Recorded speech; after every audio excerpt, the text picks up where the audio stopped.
Guys, ngayon kagagaling ko lang ng immigration kasi nga nag-extend ako ng visa ko. 7 days extension yon. So sa ngayon, kasi nga naubusan na ako ng octopus, balik ako ng agency ko. Alam mo guys, pumunta ako ng immigration alas 10 yun. Katatapos ko lang. Kasi nga nag-antay rin naman ako ng ilang oras kasi nga pinaprocess nila. Tsaka marami ring tanong. Ang tanong nila, bakit kailangan mo mag-stay? Aba, syempre, ganun lang ang sagot ko. Sabi ko, kailangan ko maghanap ng trabaho.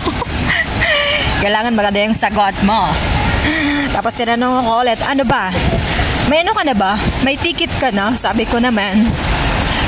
Sa totoo lang, wala pa akong ticket. Kasi nga, kailangan ko pang intayin yung padala ng asawa ko.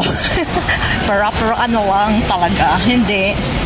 Siyempre, sayang naman yung pagkakataon. Total, nandito na naman ako. So, handa naman ako mag-antay. Okay lang yun. Walang problema naman. Wala kasing top-upan dito. Hanap nga ako ng top-upan kasi nga naubusan na ako ng octopus. So, kailangan ko maghanap ng matatap-upan. Buti doon sa may dulo-dulo nga. Doon ako nag-top up. $50 lang. Kaya yan, may laman na siya. Mas maganda kasi lagi may laman to kasi nga mabilis. Wala nang hassles pa.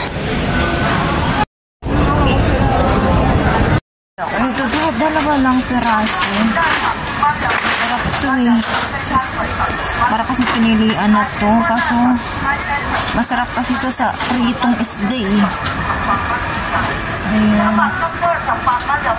Pwede na to.